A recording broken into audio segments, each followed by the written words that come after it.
আজকে আমি বানাবো তেল কই।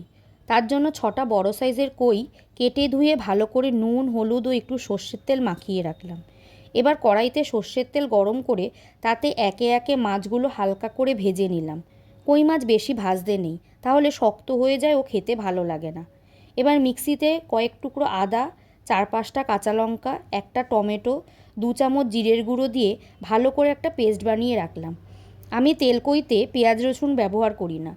কড়াইয়ের তেলে একটা তেজপাতা, 2টো শুকনো লঙ্কা, একটু সাদা জিরে ফোড়ন দিয়ে তাতে করে রাখা আদা জিরের পেস্টটা দিয়ে ভালো করে স্বাদ মতো নুন হলুদ লাল লঙ্কার গুঁড়ো দিয়ে কষিয়ে মশলা থেকে তেল ছেড়ে আসলে পরিমাণ মতন জল দিয়ে দিলাম। এবার জলটা ভালো করে ফুটে এলে মাছগুলো দিয়ে ঢেকে কিছুক্ষণ রান্না করলেই তৈরি আজকের রেসিপি।